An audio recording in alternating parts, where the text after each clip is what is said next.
Good morning, everyone. Great. Okay. Okay, so yes, I was here last Sunday. And speaking of the change, I can definitely feel the changes here because I was sitting like one of you last Sunday with the most peaceful kind of calm state of mind. But at the same time, again, I was kind of holding this conference. So I was kind of making sure that everyone is having good time. So I was kind of checking everyone is doing well. And then Monday, Tuesday, we had this conference. The theme was the global action on peace, sustainability, and prosperity. Basically, we are bringing all peoples and organizations from different areas of our life for this theme of global peace and global education. So it was 2 days international interfaith conference. And again, yeah, I was a part of the community kind of team for that, which you may guess that, putting the international conference for 2 days, inviting around like 30 speakers was not that easy task. But I'm so glad that I was able to arrive here, spending this weekend with all of you in the theme of embracing change, which personally speaks a lot for me in this time of my life as well. So again, welcome, especially our local friends here. I think I come here a couple times a year and I get this opportunity to share the practice with you all once or twice a year. So it's really nice to be here again. As you see, we're in the middle of this 4 days silent retreat, again, with the theme of embracing change, a resilience building meditation retreat. I thought this is really strong, powerful, inspiring topic. I asked once Ginger Kyomunim, wow, where did you get this topic? She was like, you did it. And I almost kind of forgot because I gave this topic early in the year. So I have to kind of come back to this theme, how I embrace changes in my life. So first, I want us to take a moment to reflect on this fundamental truth. The change is inevitable. I think everyone knows at some level. So no matter who we are, what we do, what we have, or what we don't have, life is full of ups and downs and twists and turns. So change is the one that is constant, we can rely on. We experience it firsthand, right? We see in nature, we see in our relationships, we see in times and space, we see in our careers and families and in our own physical, emotional, and spiritual well-being as well, right? Once you feel physically, emotionally, spiritually, you feel really healthy and strong, but maybe the next day you feel a little weakness, something like that. So we all go through these changes. And let's get this clear. Some changes we welcome, right? Those things are aligned with our desires and go the way we want. If you get promotions in your work, probably that you were welcoming that changes. Well, maybe sometimes we have the opposite experience in our relationships. If you get the affection from the one that you love dearly, that's great. But, once we begin with the love relationships, sometimes it turned out to be the most hateful relationships as well. That's the reality, and vice versa. So again, we have the changes that we resist. And those are the one that doesn't really go as we planned or as we hoped. And these are the changes that can be difficult, uncomfortable, and challenging. Yet, it's often the very changes that challenges us the most, pushing us through this practice to learn and grow. And some of our retreat participants share that they are actually going through some changes in their lives. And I imagine the most of these are somewhat challenging ones. That's likely why you are here, seeking guidance and hoping that this practice can offer you some tools and directions to navigate these changes, and the challenges. You see here, often we perceive changes as challenges. So when we say that changes are inevitable, another way we say challenges are inevitable. And this is what, from the Buddhist teaching, often we refer to the first noble truth, the truth of dukkha. There is dukkha, suffering, pain, discomfort, stress in our life. That's the first truth the Buddha talked about. So we are here simply to embrace those changes and learn how to cope with it. Embracing and accepting change is really the most effective way to navigate life's ups and downs.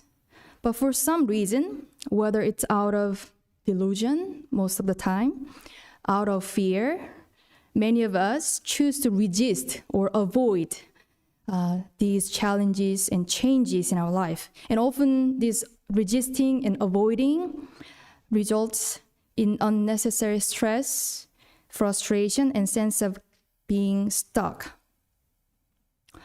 So when you really think about it, resisting inevitable changes multiplies a lot of stress. But somehow, out of our habits, we unskillfully try to resist, avoid, pretend that's not really there because we don't want to deal with it. But in this practice, when you come to this place, this space, we're saying, let's face it. Because again, that is the only way that we can get out of that cycle. So for me, it is clear that embracing change is a better choice than resisting it. And ultimately, the choice is yours. I mean, I choose for myself whatever comes into my life, the changes, the challenges. With this support of the community and the practice, I try to see and face and embrace so that I can have some better response to that. Again, it is your choice. So English expression that captures this mindset perfectly, you all know that when life gives you lemons, make lemonade, right? So when challenges comes your way, we have the power to transform them into opportunities for growth and learning. Instead of resisting change, we can choose to, again, adopt, grow, and ultimately flourish because of these changes. And we just chanted from Ilon Sangvao, when we chant grace from harm, harm from grace, that applies the similar idea. Through our spiritual practice, we can turn adversity into blessings. But when we are mindless or deluded, if we act out of our unskillful habitual patterns, then we can just as easily turn blessings into adversities. So the practice plays that role in this present moment. Whatever comes into your life, it is up to us that we can make this grace from harm, harm from grace. But then I guess many of you already know, yes, change is inevitable. I see that. And a lot of people may ask, yes, I want to embrace changes, but how? I think that's the question. So here I would like to invite you to reflect on the principle of causality, to deepen our understanding of change, this impermanent nature of reality. This change and causality, these were deeply intertwined. I would say actually understanding causality can really help us embracing change more fully. Why is that? Change and causality. Simply put, changes are not random. Every change follows the principle of cause and effect. In fact, think about it. If change occurs randomly, out of blue all the time, our lives would be in constant chaos. Without this principle of causality, we would be trapped in a state of fear and anxiety, not knowing what's going to happen in the next moment. That will be a real chaos. But then change, again, is not random. It follows the principle of cause and effect, the causality. So I want us to reflect on this, because that's something that helped me a lot to really look into these changes and embrace the changes. And I'm sure also you all have some understanding of causality. Like, cause and effect, we see that. For every outcome, there is a cause or a set of causes and conditions. We say simply, if you plant the apple seed, you're going to get the apple, not the peaches or watermelon. It's very clear. That's a very straightforward example, but it's not just about the cause. The conditions also matters, right? You plant the apple seed, but still we need good amount of sunlight, rains and winds and nutritions. So depending on the conditions, also the amount of we're harvesting the apple will be different. So when we say causality, there's cause and conditions and effects. So we need to be aware of these. So in the Buddhist teaching, this causality is sometimes related to the teachings of karma. You may have heard the word karma. It's an action, but more specifically, it's intentional action. So whatever you put out through your words, through your thought, through your actions, you put out your intentional acts, there's a consequences. And then Sote-san put it beautifully in this way. Whatever you have received in this life, whether wholesome or unwholesome, is the result of your past actions. What you receive in the future will be a result of what you do in this life. This is the natural law of karma. The Buddhas and enlightened masters have awakened to their true nature and attained freedom of mind. So simply, Sote-san is putting this way, whatever you have in this life is coming from your past causes and conditions and the actions that you have done. And just by looking at what you're doing here at the moment, you can see actually your future. When things are going okay, well, like, wow, yeah, that's true. That's the truth, right? But when things are not really going well, even for me, I don't want to, no, it doesn't really sound quite right. Sometimes life is unfair. I don't deserve this unfairness when things are not going as I wish. So we have the same thing when reflecting this causality. Again, when things are going in our way, favorable way, we say, yes, causality. But in the opposite way, we have little different perceptions. There must be something wrong here. So we need to go deeper in that reflection. So for me personally, after 2 somewhat decades of contemplation, practice, and discipline in my own life experience, I've come to see causality much more clearly. And this deeper understanding and trust in causality helps me to get much more relief in my life. So now I can say I live with far less fear, less anxiety, and less confusion.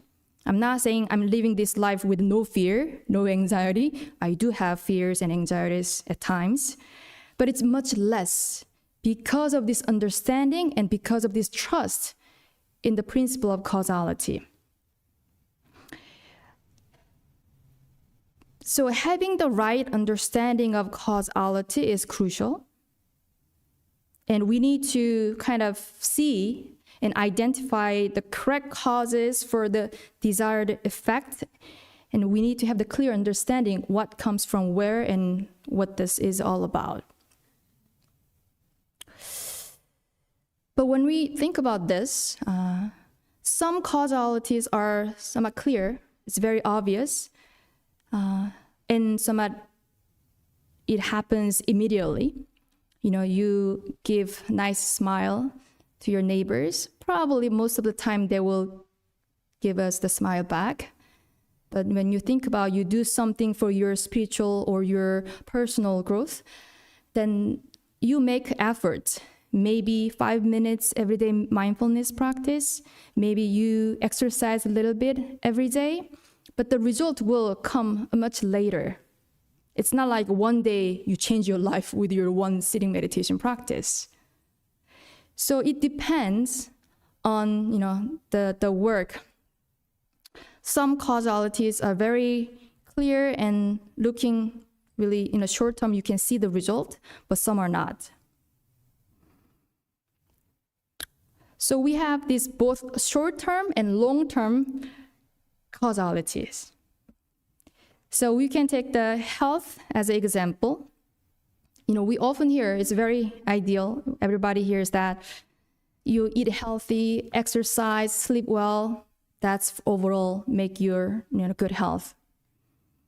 But we see maybe a lot of young people in their 20s, they don't care anything. You know, they maybe drink heavily.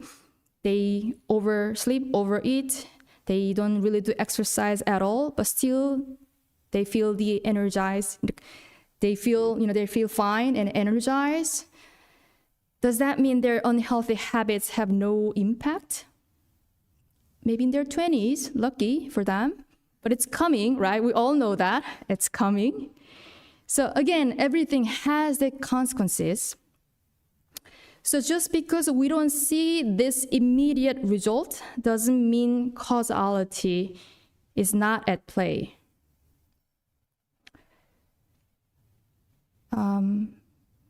When I was in first grade in Korea, maybe 7 years old, I went to a local sanitary store after my school one day, and the owner greeted me by my name. And I was shocked. And I thought, how does he know my name? Did he overhear my friend calling my name? Or I was like really, as a young girl, how did he know my name? It's weird. It was so weird. And I went back home. I told my mom, out of this kind of wonder, you know what? This guy at a sanitary store, he knew my name. I don't know why. And my mom was like, laughed and pointed to my name tag on my chest. As a first grade student in Korea at that time, we usually have our name tags, right? And I kind of forgot to take it off. I'm like, oh, yes. He could read Korean, so he was like being friendly, just calling my name. I'm like, oh. That is a really simple thing, right? But then somehow that really stuck into my mind. Because the moment before I realized I had my name tag here, I really thought he has some power. Somehow he knew my name. That was so weird. But then so obvious, right? And I had something similar happened when I was a novice in novice training at a temple in Korea. Sometimes I would see my 교무님, my mentor teacher, counseling our members and telling them how certain things would play out. And the most of the time, things happened just as she had said. And I remember thinking to my teacher, is she a fortune teller or what? How does she say the things that is pretty much kind of correct for people's lives? And one day I asked her, how do you know all these things, right? Should I ask my future to her, right?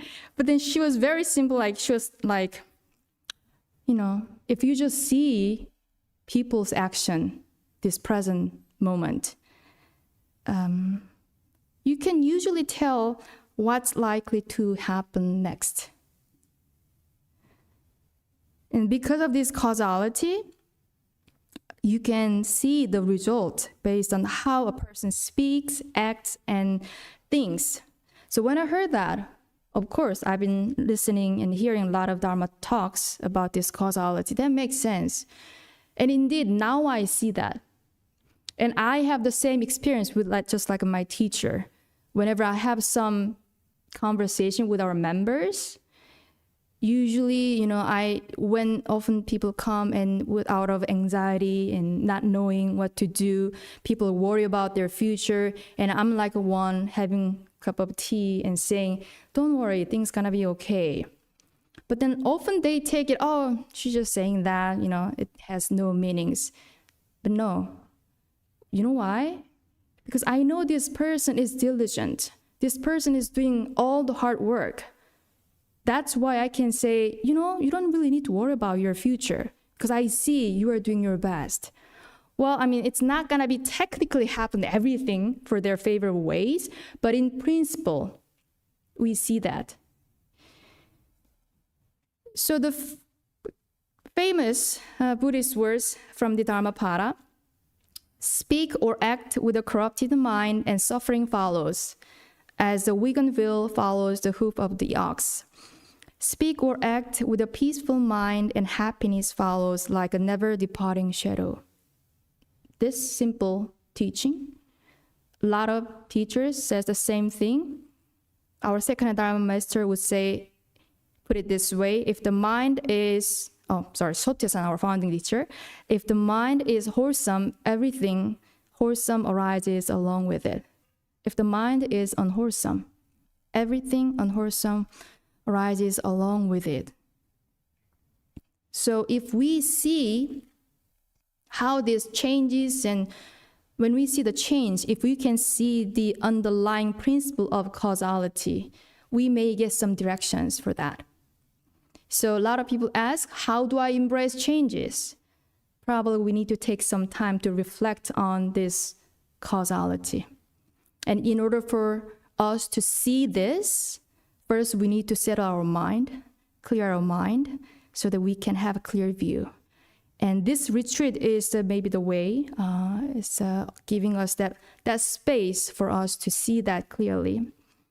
So we want to remember, again, this corrupted mind brings this suffering.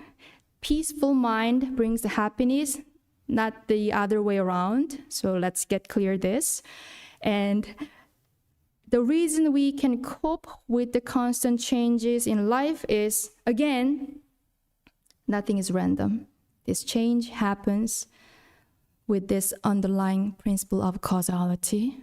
So hopefully we take some time and we reflect and contemplate on this and find better ways to deal with whatever life brings to us. If it's a lemon, we'll make a lemonade, right? So everything that we receive in this life, our practice is this present moment with our mindful, conscious choice in our action that we are making progress and making this life more joyful. Thank you for your